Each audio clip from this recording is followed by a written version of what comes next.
Okay, all good? Okay. Can we go to the next slide, please? This one is not working. Just try now. Yeah, okay. So why interest in board gender diversity? Although women represent 50% of the workforce, are active in the workforce as well and tend to do better academically, they represent less than 12% of court board seats worldwide, okay? And here also we share some statistics from the US and Canada that demonstrate this, fact or this statistic. The absence of women from leadership roles, corporate boards, and executive positions is even more puzzling, given the qualities that women bring to the board. And in the next slide, we share some of the literature on what female directors bring to the board. Literature is full of evidence that women in the board, the characteristics that they bring, they are more communal, they exhibit more communal characteristics. They have the ability to establish relationships and work collaboratively. They tend to gravitate towards a democratic style of leadership and so on. So these are all these traits that women bring to the board. Despite this, we still have like only 12%, 12 to 15% of female representations in the board. So the motivation of our paper, first one is regulations for equality and inclusion. For example, in Canada, maybe in Europe, they are leaders in this, or some European countries are leaders in terms of regulation, in terms of board gender diversity. In Canada, I think the latest directive asks firms, listed firms in the Toronto Stock Exchange to disclose. So now it became mandatory, I think just a few years ago, for them to disclose the number of women on the board, to disclose or justify or say why you are not disclosing. From a literature perspective, we have mixed empirical results of board gender diversity, whether it has a positive impact, negative impact, or no impact at all on corporate social responsibility and particularly ESG reporting. Stakeholder expectations also, we've seen in our keynote speakers presentation earlier, stakeholders of all kinds. And I learned today the different types of the direct and indirect or primary and secondary stakeholders have also expectations. They vary, but they do have expectations, and they can shift over time as we saw. Prior work on gender diversity, the literature is full of studies on gender diversity's impact on firm performance, on earnings and firm performance, on risk-taking, but comparatively or relatively less on corporate governance and sustainability. There is literature, but it's compared to the other two, it's less present. Why did we choose the mining sector? There are around 11 sectors in the, and by the way, we look at the TSX index, so which represents about 70% of the market capitalization of the Toronto Stock Exchange. And in the index, there are about 11 sectors, and we chose the mining sector for 3 reasons. First, the economic role that the mining sector plays in the economy. $125 billion is the contribution of the mining sector to the GDP of Canada about 3 years ago. The environmental challenges is number 2. The sector faces criticism for its socio-environmental impacts. And the last reason is the gender inequalities, specifically in this sector. We did a small comparison between other industries, and the mining sector is one of the top industries that shows this inequality. These are the 3 reasons why we chose the mining sector. Why GRI and SASP? As I said earlier, using only ESG scores is, I mean, it's commonplace in the literature. So we wanted to make our paper a little bit unique, also to come up with the primary data for our own purpose, to make our results more robust. So that's why we chose these two frameworks and see if adherence, if board gender diversity improves adherence to these two standards. GRI, the GRI, as you all know, provides guidance for companies to disclose their ESG impacts.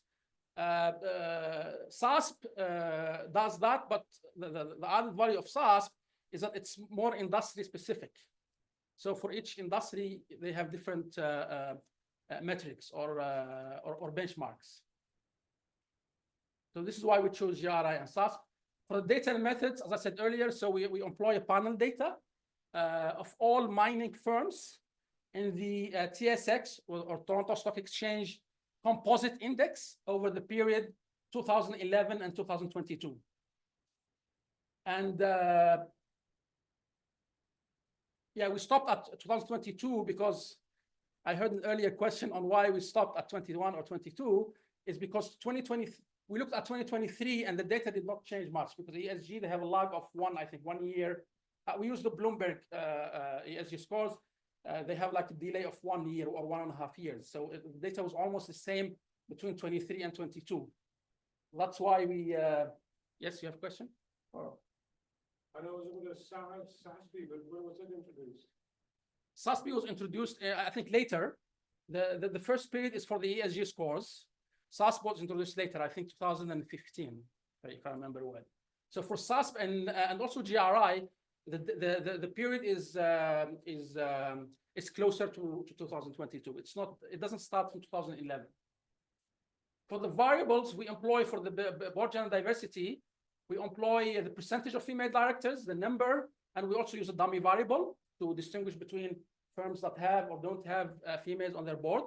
For ESG disclosure, we use the ESG main score, and we also look at the 3 other scores: environmental score, social score, and governance score. And for the measure of the GRI, we actually built our own index, like I said earlier. So we collected the sustainability reports of all those mining firms during our sample period. And we look and we actually read those reports, and we saw how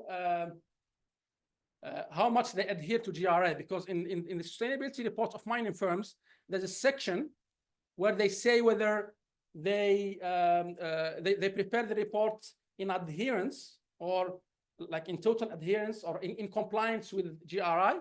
Some of them say we just use some of the GRI indicators, and some of them don't mention it at all. So depending on how they adhere to the GRI, we give them a score.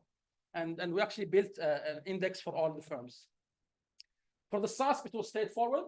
There's an existing Bloomberg template that follows how much firms actually adhere to the SASP standards. And lastly, something we added recently, which is the ESG performance. As you all know, Bloomberg discloses both ESG disclosure scores, I think from 1 to 100. So if they don't disclose anything, it's 0. And if they disclose everything, all points, all data points, it's 100. And they also, in parallel, they have ESG performance scores 1 to 10, which looks at the actual performance, the actual metrics, the actual level of data for each data point. This is just a graph that shows the evolution of the 5-year average of board gender diversity and ESG disclosure scores. This is the methodology. We employ panel multivariate regression models. We use both linear to test if there's a linear relationship, and we also use the quadratic to see if there's a non-linear relationship between board gender diversity and ESG disclosure scores. We control for board level and also firm level characteristics. How am I doing with time? Fine? Okay, good. Our results show a positive, significant link between board gender diversity and all the ESG metrics except the governance one. So the first one is the aggregate score, ESG 0. The second one is the environment, social, and then governance. So our results indicate a positive link between board gender diversity and ESG disclosure scores, except for the governance one. We're still looking of how to interpret this result. The one that we were recently discussing is that maybe firms that have governance issues are the ones who are actively trying to recruit more women in their board. But again, it's, as I said earlier, we're still in the process of trying to make sense of these numbers. For ESG performance, interestingly, it's the other way around. We didn't find any significant relationship between any of the scores except the governance pillar. For the GRI and SASP, we did not find any link for the GRI score if the presence of women actually translates into more adherence to the GRI reporting. And same thing for the SASP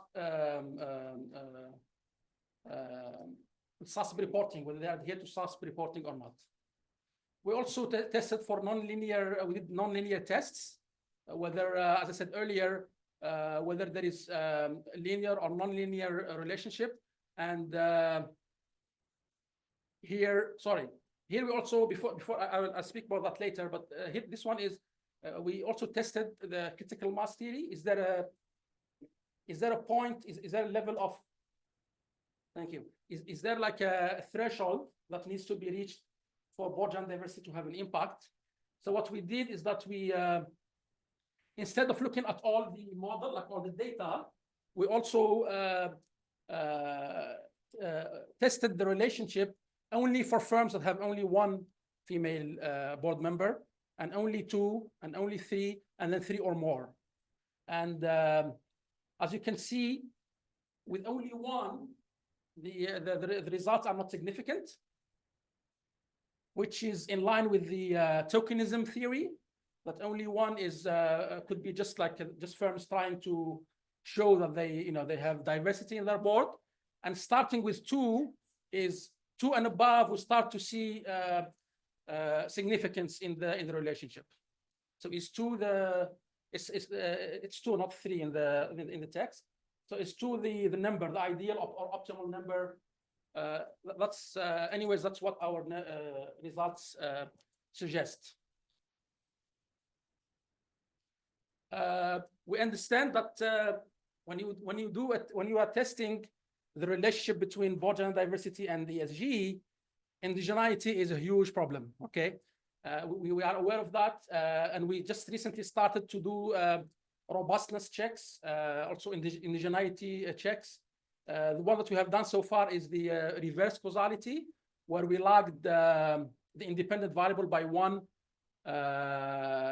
2, and 3 years. And as you can see, they 1, 2, and 3. So the first one, number 1, is without any lags. So number 2 is 1 year, number 3 is 2 years, and number 4 is 3 years. So with the 1 and 2 year lags, the results are still holding, but not for the 3 year. So conclusion, our results show a positive significant relationship between BGD and ESG disclosure reporting, except the governance pillar. When considering the ESG performance scores, the same positive significant link is only found for the governance pillar.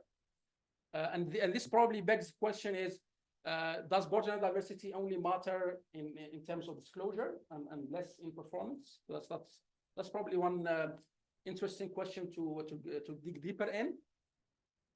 Testing different BGD levels, we find that a positive significant starts to emerge at the 2 women level in the board. And yeah, in line with government regulations, mining firms in Canada should encourage more gender diversity on their boards if they want to improve their ESG reporting.